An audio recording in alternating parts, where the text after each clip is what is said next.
Narcissist மனிதர்கள் ஏன் திருமணம் பண்ணிக்கிறாங்க? இவங்களுக்கு தெரியும் இவங்க வந்து முழுமையடையாத ஒரு சோல்ஸ் அப்படின்னு, இவங்க கிட்ட அன்பு இல்லைன்னு தெரியும், இவங்க வந்து ஒரு எந்த நேரமும் ஒரு குறைபாடு உள்ள ஒரு ஆன்மாக்கள் இவங்களுக்கு தெரியும். ஆனா இருந்தாலும் வந்து இவங்க வந்து ஏன் திருமணம் பண்ணிக்கிறாங்க அப்படின்னு வந்து நிறைய பேருக்கு கேள்வி இருக்கும். அதுவும் புண்பட்ட ஆன்மாக்களுக்கு இந்த கேள்வி வந்து நிறைய இருக்கும்.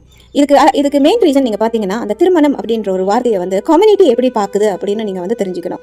திருமணம் அப்படின்ற ஒரு வார்த்தைக்கு வந்து இந்த கம்யூனிட்டி கொடுக்குற வெயிட்ன்றது வந்து உங்களால நல்லா பார்க்க முடியும். ஏன்னா ஒரு பணக்கார குடும்பமும் சரி, ஏழை குடும்பமும் சரி, அந்த திருமணம் அப்படின்னு ஒரு வீட்டில் நடக்க போகுதுன்னா அதுக்கு அவங்க த பெஸ்ட் கொடுப்பாங்க. ஏன்னா இந்த திருமணம் அவங்களோட இமேஜை காட்டுது, அவங்களோட ஸ்டேட்டஸை காட்டுது, அந்த குடும்பத்தோட ஸ்டேட்டஸை காட்டுது.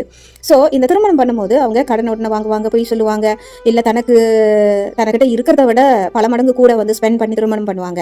ஸோ திருமணம் அப்படின்ற ஒரு விஷயத்துக்கு வந்து இந்த கம்யூனிட்டி ஒரு பெரிய வெயிட் கொடுத்துருக்கு அப்படின்றத வந்து நீங்கள் வந்து முதல் புரிஞ்சுக்கணும். ஸோ இதை அறிந்த இந்த நார்சிசிஸ்ட் ஆன்மாக்கள் என்ன செய்யுதுன்னா, தான் திருமணம் பண்ணிக்கிட்டா வந்து இந்த கம்யூனிட்டியில் வந்து ஒரு முழுமை அடைந்த ஒரு பர்சனாக காட்ட முடியும் அப்படின்ற ஒரு விஷயத்த வந்து அவங்க தெரிஞ்சுக்கிட்டு இவங்களை முழுமைப்படுத்திக்கிறதுக்கே ஒரு தன்னோட கல்யாண வயசு வந்துருச்சுன்னா அவங்க வந்து தன்னோட பார்ட்னரை தேட ஆரம்பிப்பாங்க. அந்த பார்ட்னரை தேடும்போது எது தனக்கு குறையோ அந்த குறை இல்லாத ஒரு ஆன்மாக்களையா தேடுவாங்க. அப்போ அவங்க கையில் படுற ஆன்மாக்கள் யாருன்னா அன்பு நிறைந்த ஆன்மாக்கள். அன்பு நிறைந்த ஆன்மாக்கள் எப்படிப்பட்ட துணையை தேடிக்கிட்டு இருக்குன்னா, தன்னை போல ஒரு அன்பான ஆன்மாக்களை தேடும், தன்னை போல ஒரு வலிமையான ஆன்மாக்களை தேடும். ஆனால் இந்த நார்சிசிஸ்ட் மனிதர்கள் அப்படி இல்லை, தன்னை போல தேட மாட்டாங்க, தனக்கு ஆப்போசிட்டாக இருக்கிற முழுமை அடைந்த ஆன்மாக்களை தேடுவாங்க.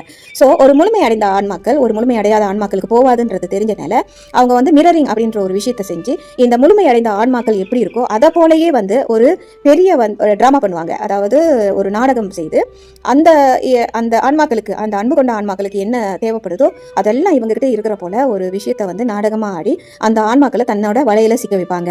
அன்பு கொண்ட ஆன்மாக்கள் தான் எப்படி ஒரு துணையை தேடணும், அப்படிப்பட்ட ஆன்மாக்களையே நான் பார்த்துருக்கேனே, என்னை போல கொடுத்து வச்ச ஒரு மனிதன் உலகத்துல இல்லை அப்படின்ற லெவலுக்கு வந்து டீப்பா காதல்ல விழுந்து இந்த ஆன்மாக்களை வந்து திருமணம் பண்ணுவாங்க. So image creation is the main reason why வந்து இந்த நார்சிசிஸ்ட் மனிதர்கள் திருமணம் அப்படின்ற ஒரு வேர்ட்டை ஏன் தேடி போகிறாங்கன்னா இதனால தான் தேடி போகிறாங்க. தன்னை ஒரு திரை பின்னால் வந்து மறைச்சிக்கிறதுக்கு இந்த திருமணம் அப்படின்ற ஒரு விஷயம் வந்து அவங்களுக்கு வந்து த பெஸ்ட் டூல்ஸாக இருக்குது.